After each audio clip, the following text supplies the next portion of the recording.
terrorist attacks, that terrorist attacks would be used to control people and get them, you know, to give up their civil liberties. It talked about escalating wars that have happened. It talked about a rise in UFO sightings and UFOs being covered in the mainstream media.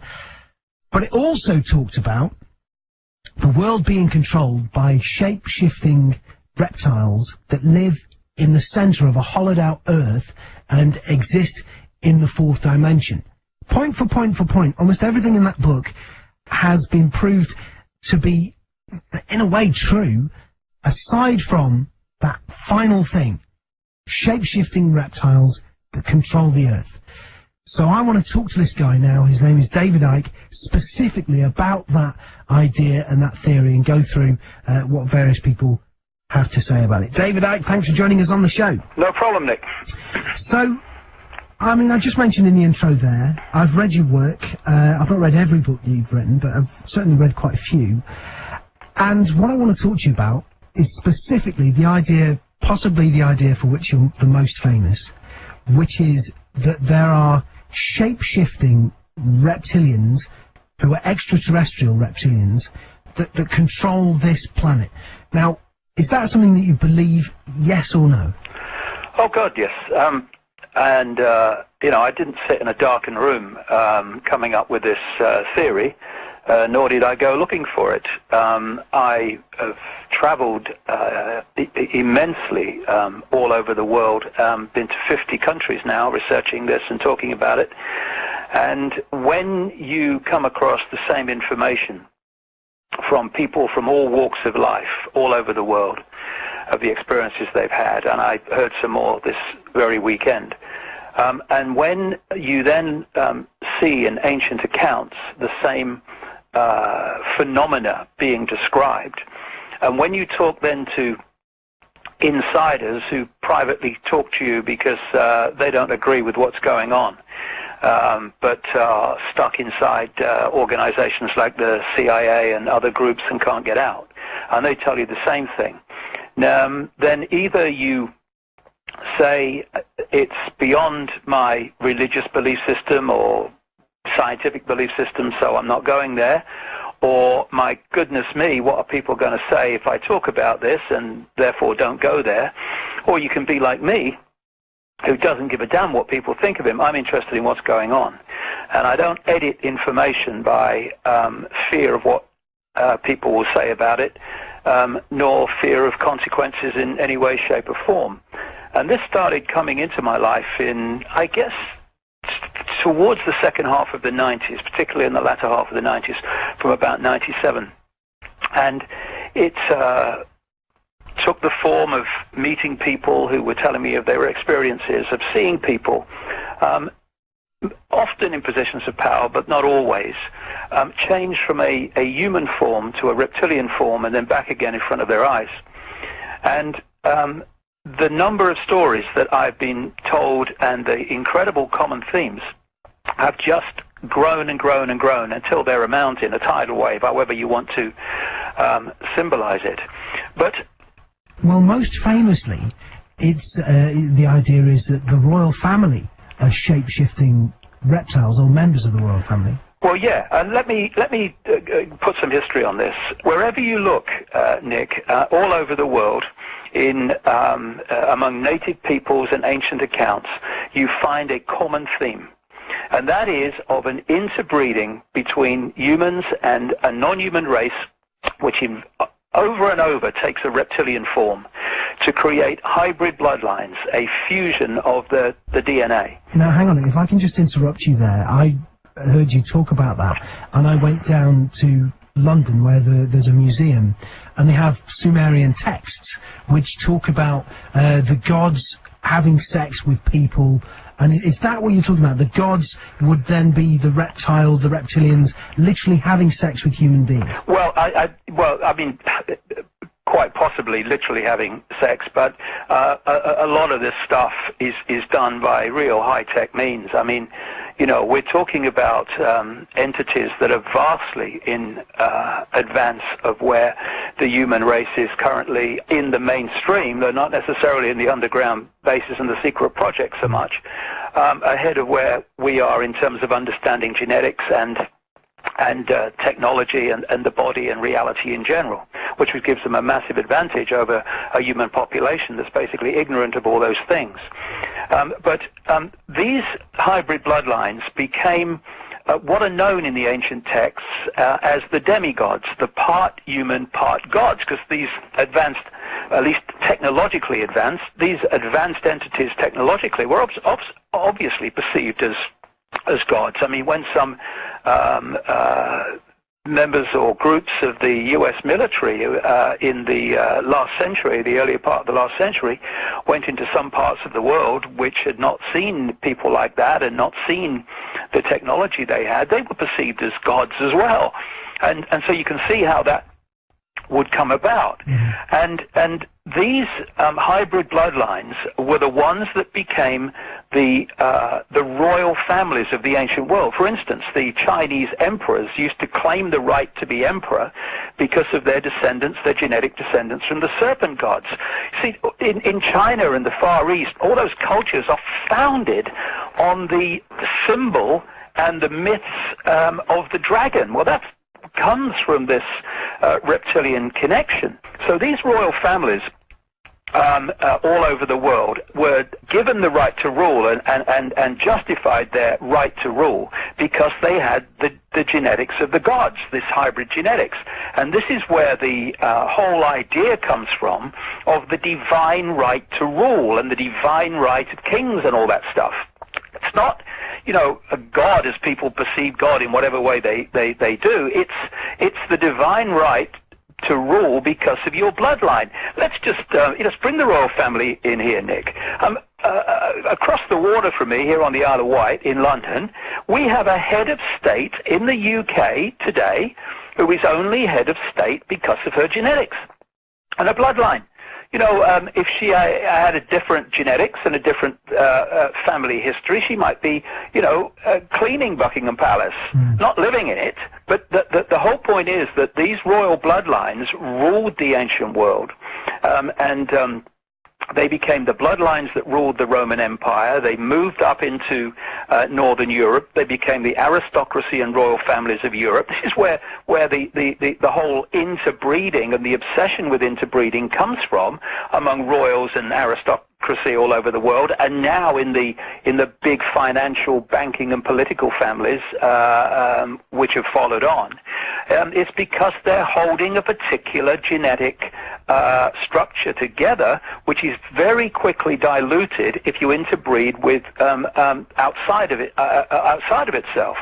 And so you've got the obsession through history of royal families and aristocratic families interbreeding with each other. There came a point where these families who were overtly controlling through being kings, queens, etc., had a problem when the people started to demand some more say in their own affairs and how they were governed. So there was a movement of these bloodlines out of the overt royal dictatorship situation into the political arena that followed, into the banking, the corporations, the business, the media ownership, and all the rest of it.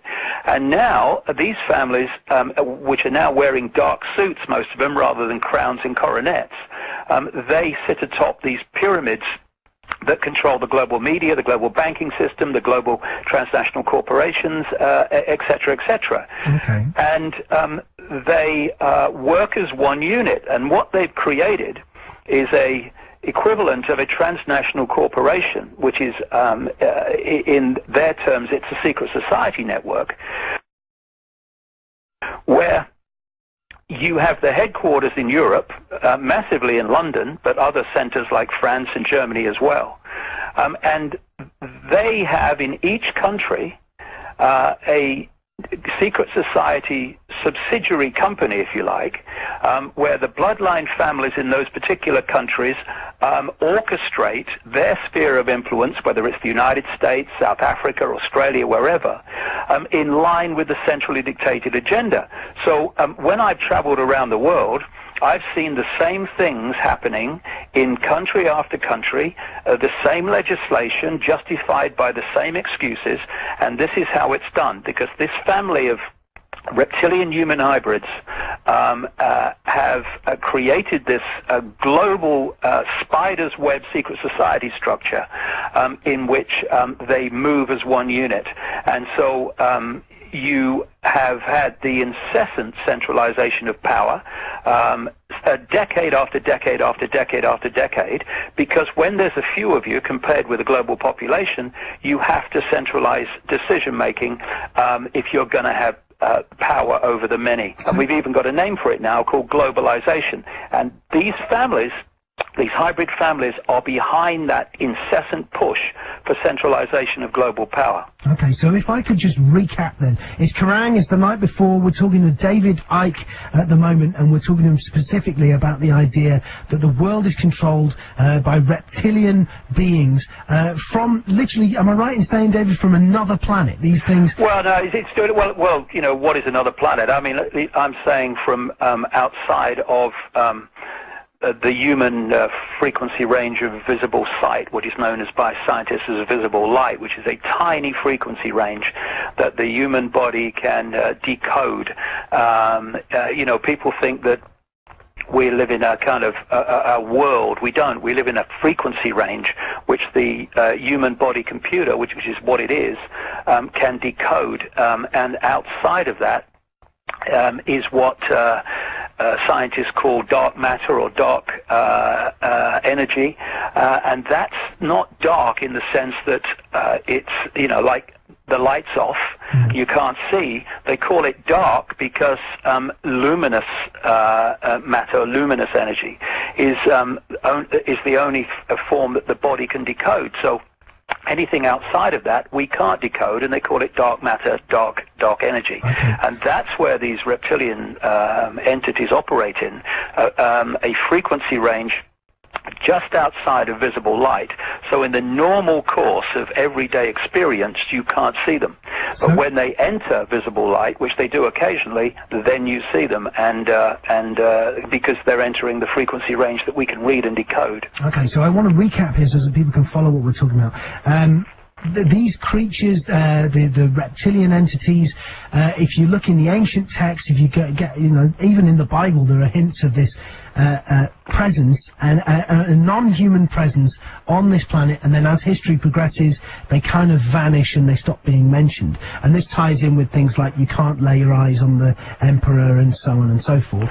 Well, just on that one point, Nick, which you raised about you know, ancient texts and then the Bible and stuff. You know, I said on a Christian radio station that interviewed me a little while ago, who was talking about this. You know, do you really think that the snake in the Garden of Eden was really a snake? I mean, do you really believe that?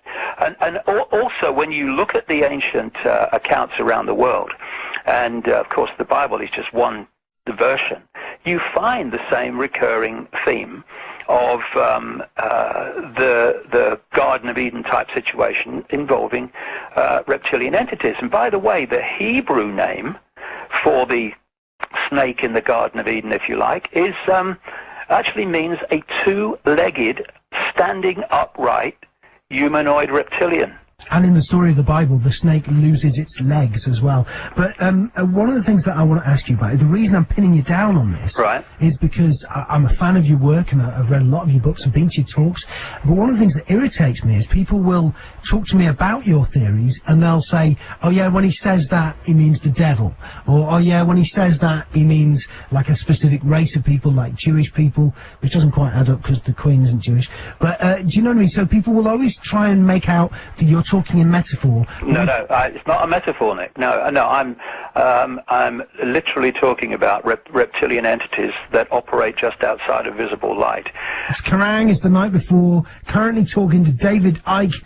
David, if you want to carry on. You know, since 2003, the thrust of my life and the synchronicity of my life has taken me, and increasingly right up to the present moment, deeper and deeper into the nature of reality and what it is. And when you start to understand this reality that we're experiencing, then the apparently impossible and apparently bizarre starts to take shape, and you can see how it's possible and how it's perfectly logical.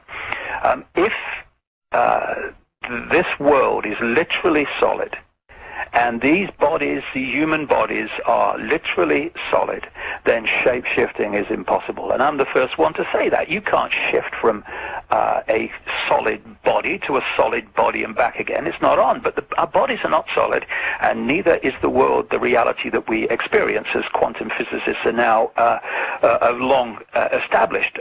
This world is supposed to be made up of atoms, this solid world, but when you look inside an atom, there's nothing in it. At one level, it's just a pocket of energy, and if you go deep enough into it, it just becomes what appears to us to be empty space. How can atoms that have no solidity make up a solid world? They can't. The structure of everything is energy, not solid mass, energy. And we are decoding energy fields into apparently solid forms in the same way as my computer next to me here takes electrical pulses and mathematical codes and turns them into pictures and graphics and colors and on the screen from the internet. You know, we live in what I describe as the cosmic internet. The internet is a terrific mirror of the reality that we experience. You know, the only place the internet exists in the form that we perceive it, websites, colors, graphics, movies, videos, is actually on the screen. It doesn't exist like that anywhere else. Everywhere else it's, like I say, electronic pulses and mathematical codes. Same with television. The only place that television exists as we perceive it in moving pictures and what have you is on the screen. Everywhere else it's codes and it's frequency fields depending on the form that you're involved with. And so what the body computer is doing is taking vibrational information. It's changing it through the five senses. It's transforming it into electrical information. Same information, just a different form. And what the five senses do is they take the vibrational information, they turn it into electrical information, and they transmit it to the brain. The brain then takes that and decodes it into an apparently solid world, and it turns that into the world we think we're experiencing. The brain, if you like, is like the computer screen or the television screen, the only place where the world that we perceive to be outside of us actually exists. And so things look solid because the brain decodes them that way because of the information contained within them, in the same way that a computer or a virtual reality game will make something look solid when it's nothing of the kind. So when we come to this shape-shifting, the shape-shifting, the movement from one form to another, one apparently solid form to another, is not taking place in that way, solid to solid and back to solid. The only place the shape-shifting takes place is in the decoding system in the brain. Mm-hmm. What's moving, what's shifting, is energetic information, not solid bodies. And so when you have these bloodlines, they are energy. That's what they are in their prime form. They're vibrational energy. So is DNA. So it's just information. So when they have this interbreeding, we see it in the decoded world as genetic procreation and genetic mixing, but what it is energetic mixing. And so it creates a vibrational field, that hybrid connection, that vibrates to a certain frequency, and that frequency is in sympathy, far more sympathy, with these reptilian entities that operate just outside visible light than the general run of the population is. So these particular hybrid bloodlines were created for that very reason, because what they are in fact are merely genetic shells which allow these entities outside of visible light, though not far outside, to possess, quote, these bodies, this age-old theme you find all over the world, possess these bodies and take over their mental and emotional processes. Not that there's much emotion involved in these guys. And so this is what is happening. And I don't care if people believe it. I mean, it's of no interest to me. I'm interested in what's going on, you know, not winning a popularity contest. But the secret society network manipulates these bloodlines into power, and in doing so, what it's actually doing is putting these entities just outside of visible light into power.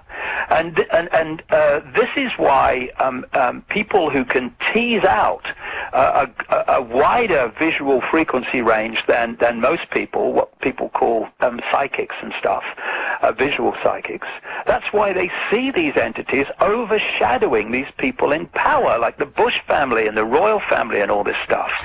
Now, if you're right, one of the obvious questions is, if there are entities that can shapeshift, that live on this planet, why are they letting you talk about this?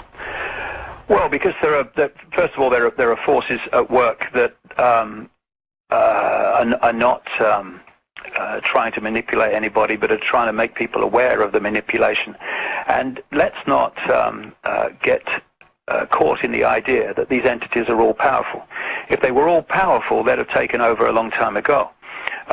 What they are doing is manipulating this reality from just outside of this reality, and they're using these hybrid bloodlines to do it, these Illuminati interbreeding families, as I call them. And they're doing it by getting humans to imprison themselves. The vast majority of people who enforce the laws that are passed through the power structure that these guys have covertly created in politics, business, banking, and all the rest of it, the people in uniform and the dark suit administrators in government, they have not a clue what's going on. The only way they could control and manipulate billions of people, when in comparing numbers, you're talking a relative handful of people who are manipulating in full knowledge, is to get the 7 billion to police each other. So what they've done is created fault lines called race, religion, income bracket, cultures, and all the rest of it, to play off against each other, to put humanity at war with each other, to create the whole idea that we have to compete with each other and winner takes all, and if you don't trample all over people, then they'll trample all over you, dog eat dog, and all this stuff. Then they've set humanity at war with themselves, and they give people incentives and rewards when they do what the system wants, and they punish people when they don't. So, for instance, just take a journalist. If you write your stories and you report the world in a way that sells the version of the world to the public that these guys want, then you prosper and do very well in journalism, earn a lot of money, probably get a lot of prestige and all the rest of it. You start writing stuff that is not reporting and describing the world in those terms, and you forget any career in journalism worth a name, and you're going to have to do what I do and do it alone, because you're never going to work in the mainstream media. It's the same with all these institutions. If you don't play the game as a government administrator, then you don't stay a government administrator very long. If you don't play the game when you're a prime minister or a president, first of all, you don't even become prime minister or president, because you don't get the financial, media, and other support to allow it to happen. And so any genuine politician that wants to stand up and say, hey, the world's not like they're telling you it is, he's never ever gonna get far up the greasy pole, if any distance at all. So this is how they do it. They're getting, if you like, they're getting the sheep to police the sheep.